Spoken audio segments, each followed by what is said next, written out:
Hello दोस्तों, आप सभी का स्वागत है हमारे इस एपिसोड में। हिंदी सिनेमा के 7 विलेन अपने अपने दौर में बॉलीवुड पर छाए रहते थे। पर्दे पर आते थे तो लोग सिहर उठते थे और अदाकारी तो ऐसी कि सच में गालियां मिलने लगती थी। बड़े बड़े हीरो से ज्यादा लोग इनके दीवाने हुआ करते थे, मगर ज्यादातर लोगों को पता ही नहीं कि इन 7 फिल्मी खलनायकों का दर्दनाक अंत कैसे हुआ था, इनके जीवन के क्या क्या हुआ। वीडियो शुरू करते हैं। सबसे पहले बात करते हैं माणिक ईरानी की। 80 और 90 के दशक का शानदार विलेन। कभी भूत बनकर आता तो पुरानी हवेली में सिहरन उठ जाती, कभी अमावस की रात में शैतान बनकर डरा देता। हीरो फिल्म में बिल्ला बनकर आया तो माणिक ईरानी का नाम ही लोगों ने बिल्ला रख दिया। बम्बई में पैदा हुए माणिक ने 1974 में विदाई फिल्म से बॉलीवुड में कदम रखा। शानदार बॉडी के दम पर धीरे धीरे फिल्मी दुनिया पर छा गए।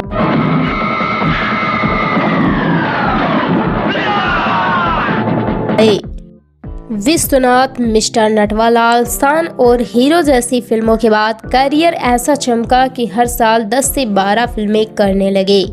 टाइम ही ना रहता। मगर दोस्तों, एक दिन सब खत्म हो गया। बुरा दौर शुरू हुआ जब पत्नी माणिक को छोड़कर चली गई। इसके बाद इकलौते बेटे को ही अकेले पालकर बड़ा किया। मगर बदकिस्मती देखिए, जिसको दिल जान देकर पाला उस बेटे की एक दिन तबीयत बिगड़ी और मौत हो गई। बेटी की मौत बर्दाश्त न हुई और माणिक ईरानी शराब में डूब गए। दिन रात सिर्फ शराब पीने लगे। बेटे की मौत के गम में इतनी ज्यादा शराब पी ली कि लीवर और किडनी सब खराब हो गया और बॉलीवुड के इस मशहूर विलन की दर्दनाक मौत हो गई। दूसरा विलन तो बड़ा ही शानदार था। काला चेहरा, आधा गंजा सिर और चेहरे पर हंसी ही नहीं। गंगा स्वामी रेड्डी यानी रामी रेड्डी। 1959 को आंध्र प्रदेश में जन्मा यह विलन पहले पत्रकार हुआ करता था। बाद में दोस्तों की सलाह पर तेलुगु फिल्मों में भाग्य आजमाया तो खूब छा गए। अब इतनी शानदार एक्टर पर बॉलीवुड की नजर पड़ते देर न लगी। 1989 में तेलुगु फिल्म अंकुशम आई तो रामी रेड्डी की बेमिसाल एक्टिंग देखकर 1990 में प्रतिबंध फिल्म बन गई। इसमें विलन नाना स्पॉट बनकर रामी ने ऐसी दहशत भर दी कि लोग दीवाने हो गए। मगर हमारे धंधे में ना जॉब मिलने का टाइम फिक्स है ना रिटायरमेंट का। मैं तेरे को रिटायर करता हूँ। नहीं, मुझे माफ कर दो। फिर तो वक्त हमारा है कि कर्नल चिकारा, 420 के रंका, दिलवाले के गून, अंगरक्षक के वेलू, लोहा में टकला, दादा में यशवंत से लेकर अंजी में गुरु जी के किरदार ऐसे किए कि बॉलीवुड में कोई मुकाबला करने वाला ही नहीं रहा। बॉलीवुड में कोई मुकाबला करने वाला ही नहीं रहा। मगर दोस्तों रामी का ऐसा दर्दनाक अंत होगा सोचा नहीं था। 50 साल के ही आसपास लीवर की बीमारी लग गई। शरीर सूखने लगा। बहुत इलाज करवाया मगर बीमारी बढ़ती गई। बाद में किडनी भी खराब हो गई। मोटा तगड़ा शरीर सूखकर कांटे जैसा हो गया। जो भी मिलने जाता रामी की हालत देखकर रोने लग जाता। 24 अप्रैल 2001 के दिन सिर्फ 52 साल में लीवर और किडनी दोनों फेल हो गए और रामी की मौत हो गई। तीसरे खलनायक का दौर 70 और 80 की बॉलीवुड फिल्मों में हुआ करता था। गोरा चिट्टा विलन यशराज। यही तो मैं भी कहता हूँ, मैं तुम्हारा बॉडीगार्ड, सारी जिंदगी तुम्हारी बॉडी को गार्ड करता रहूं। नाम तो था यूसुफ मगर पहचान यशराज नाम से हुई। 1 मई 1940 को मिस्र में जन्मे यूसुफ अब्बू शेर को 60 का दशक बम्बई खींच लाया। भटकते भटकते पहली बार मंजिल मिली 1969 में जंगल की हसीना फिल्म में, मगर फिल्म फ्लॉप रही। नाम यशराज रखा तो कैरियर चल पड़ा। 1972 फिल्म बॉम्बे टू गोवा में बॉक्सर जॉन के किरदार से पहली बार कामयाबी मिली। फिर कभी पीछे मुड़कर नहीं देखा, मगर हीरो बनने आए थे और विलन बनकर छा गए। नैना, दो फूल, दुनिया का मेला, धर्मात्मा से लेकर हरफन मौला जैसी फिल्मों में विलन बनकर खूब नाम कमाया। मगर 1977 में अमर अकबर एंथोनी फिल्म में जुबिश्को का रोल तो उनका दूसरा नाम ही बन गया था। फिर तो परवरिश, विश्वनाथ, डॉन, देश परदेश, मुकद्दर का सिकंदर, नसीब, कर्ज, डिस्को डांसर और बॉक्सर जैसी फिल्मों ने यूसुफ को अपने दौर का मशहूर विलन बना डाला। लेकिन कौन जानता था कि इनका नसीब ऐसा निकलेगा। साल था 1985। यूसुफ हैदराबाद में एक फिल्म की शूटिंग कर रहे थे। उस दिन सुबह से ही शूटिंग चालू हो गई थी। उनके सीन शूट हो रहे थे। तभी अचानक उनकी तबीयत खराब हो गई। सिर में अचानक भयानक दर्द शुरू हो गया और वह सेट पर ही लड़खड़ाकर बेहोश हो गए। चारों तरफ हड़कंप मच गया। फौरन उनको अस्पताल पहुंचाया गया, जहां डॉक्टरों ने चेकअप किया तो पता लगा कि उनकी मौत हो चुकी है। असल में उनको दिमागी बीमारी थी, जिससे उनको सेट पर ब्रेन हेमरेज हो गया था। सिर्फ 45 साल में ही उनकी मौत हो गई थी। चौथे खलनायक की बात क्या करें। बड़े बड़े हीरो की ऐसी पर्सनालिटी ना थी। महेश आनंद 80-90 के बॉलीवुड का जबरदस्त फिल्मी गुंडा। देख, अभी अपना दिमाग को सटके लग गया। भाई साहब हमारी बात। ये भंडार 13 अगस्त 1961 को बम्बई में पैदा हुआ यह कलाकार पिता का गैराज संभालता था। एक दिन रीना रॉय की बहन बरखा रॉय कार लेकर आई तो दोनों की दोस्ती हो गई। दोस्ती प्यार में बदल गई और बरखा ने महेश को बॉलीवुड में लॉन्च कर दिया। हेमंत बिरजे की टार्जन फिल्म पहले इनको ही मिलने वाली थी। खैर 1987 में सुपरहिट इंसाफ फिल्म आई तो महेश चमक उठे।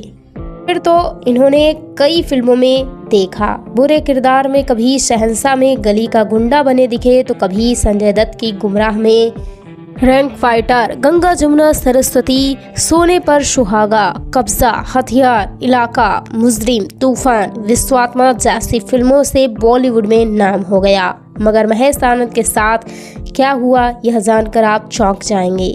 1996 में एक फिल्म की शूटिंग के दौरान हेलीकॉप्टर से गिर गए। रीढ़ की हड्डी टूट गई। साल भर बेड पर ही पड़े रहे और सारी फिल्में एक के बाद एक हाथ से निकलती चली गईं। किसी ने नहीं दिया। जो भी बचा था वह सौतेले भाई ने उड़ा दिया। धीरे धीरे महेश डिप्रेशन में आ गए और शराबी के लत हो गए। इतना समय खराब हो रहा था कि ऑटो तक के पैसे उनके पास न बचे थे। शराब पीते पीते एक दिन कैंसर हो गया। फिर 9 फरवरी 2009 को इनको टिफिन देने जो युवक आया था उसने पड़ोसियों को बताया कि 2 दिन से टिफिन बाहर ही पड़े हैं और अंदर से बदबू आ रही है। फिर पुलिस पहुंची, दरवाज़ा तोड़ा गया तो अंदर महेश आनंद की लाश 3 दिन से सोफे पर पड़ी सड़ रही थी। 57 साल के इस विलेन की इतनी दयनीय मौत होगी किसी ने भी कल्पना नहीं की थी। 5वां विलेन तो सच में लाजवाब था। भूरी आंखों से ही खलनायक लगा करता था। महावीर शाह 80 की हिंदी फिल्मों का बेमिसाल गुंडा। क्या हो रहा है गुप्ता? हाँ कुछ नहीं यार, थोड़ी सी तफरी और क्या। 5 अप्रैल 1960 को बम्बई में जन्मे इस विलेन को आपने भी किसी न किसी फिल्म में जरूर देखा होगा। क्या गजब की एक्टिंग करते। 80 और 90 की फिल्मों में घूसखोर पुलिस इंस्पेक्टर के किरदार में महावीर से ज्यादा कोई फिट ही नजर नहीं आता था। आपने भी देखी होगी 1988 में तेजाब, जिसमें यह इंस्पेक्टर गुप्ता बने थे, या 1990 में पुलिस पब्लिक का इंस्पेक्टर खेरा, या 1991 में नरसिम्हा फिल्म का जेलर शिंदे आपको याद होगा। वैसे तिरंगा फिल्म में यह जेलर ही बने थे, मगर इनका अंजाम इतना दर्दनाक होगा किसी ने भी सपने में नहीं सोचा था। साल 2000 को परिवार और दोस्तों के साथ विदेश घूमने की योजना बनाई। 31 अगस्त का दिन था। रोड से शिकागो की ओर जा रहे थे। अचानक किसी वाहन ने उनकी कार को पीछे से टक्कर मार दी। एक्सीडेंट तो मामूली था, किसी को कुछ ना हुआ। बस एक बार तसल्ली करने कार से उतर गए और परिवार का हाल पूछने लगे। सब ठीक है यह जानकर वापस कार में बैठने की तैयारी ही कर रहे थे कि इस बार दूसरी कार बेकाबू होकर पीछे से आई और महावीर शाह को रौंदते हुए निकल गई। इतने भयानक हादसा से उनकी रोड पर तड़पते हुए मौत हो गई। 40 साल में उनका एहसास सच में सबको हैरान कर देने वाला था। छठा विलन तो खलनायक कम हीरो ज़्यादा लगता था। नाम था गेविन पैकर्ड, जिनकी सधी हुई बॉडी तो हीरो पर भी भारी पड़ जाया करती थी। ज्यादा स्मार्ट मत बन, तू अच्छी तरह जानता है मैं क्या चाहता हूँ। क्या? क्रिप्टन। 9 जून 1964 को बम्बई में पैदा हुए गेविन पैकर्ड आयरिश अमेरिकन थे और बॉडी बिल्डिंग में खूब नाम कमाया। तो दोस्तों ने फिल्मों में जाने की सलाह दी। साउथ सिनेमा में एंट्री भी निकल गई। एक बार डायरेक्टर प्रियदर्शन ने उनको बॉडी बिल्डिंग करते हुए देख लिया। फिर साउथ सिनेमा होते हुए बॉलीवुड भी पहुंच गए। 1991 में आई सड़क फिल्म ने ऐसा नसीब चमका दिया, फिर तो मशहूर हो गए। चमत्कार, तिरंगा, दीदार, आंखें, वक्त हमारा है, यशवंत लोहार, खिलाड़ियों का खिलाड़ी से लेकर बड़े मियाँ छोटे मियाँ, ना जाने कितनी हिट फिल्मों में अपना किरदार दिखाया। मगर गेविन पैकर्ड का अंत बहुत बुरा हुआ था। 90s का दौर खत्म हुआ तो इनको काम मिलना भी बंद हो गया था। शराब की लत लग गई थी, खूब शराब पीने लगे थे और साल 2010 में नशे में भयंकर एक्सीडेंट हो गया।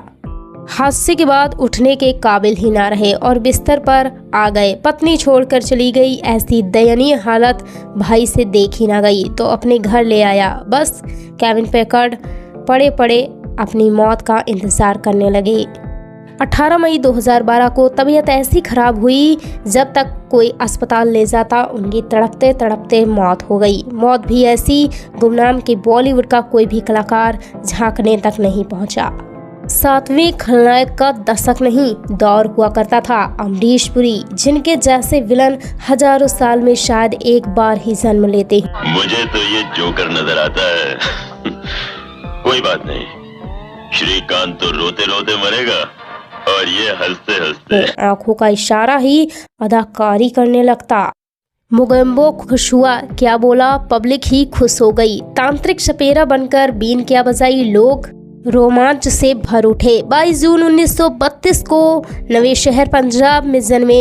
पहले बीमा कंपनी में काम किया, फिर भाई की मदद से फिल्मों में पहुंच गए। रेशमा और सेरा फिल्म में रहमत खान क्या बने फिल्म मेकर समझ गए किसी महान कलाकार की आमद हो गई है। ऐसी फिल्में, ऐसे किरदार शायद ही किसी ने किए होंगे। उनके दौर में वह अकेले ऐसे खलनायक हुआ करते थे जिनकी फीस करोड़ों में रहती थी। मगर इनका अंत ऐसा होगा किसी ने नहीं सोचा था। अदाकारी में व्यस्त अमरीश की तबीयत बहुत खराब हुई तो चेकअप करवाया। रिपोर्ट आई तो सब हैरान हो गए। एक दुर्लभ ब्लड कैंसर हो गया था इसको माइलोडिक सेप्टिक सिंड्रोम कहते हैं। कैंसर ने उनकी हालत दिन ब दिन बिगाड़नी शुरू कर दी। खूब इलाज हुआ मगर सब बेकार। पहले ही कैंसर ने शरीर बर्बाद कर डाला। उस पर दो बार मलेरिया की बीमारी ने इतना कमज़ोर कर दिया कि बिस्तर से उठना तक उनके लिए मुश्किल हो गया।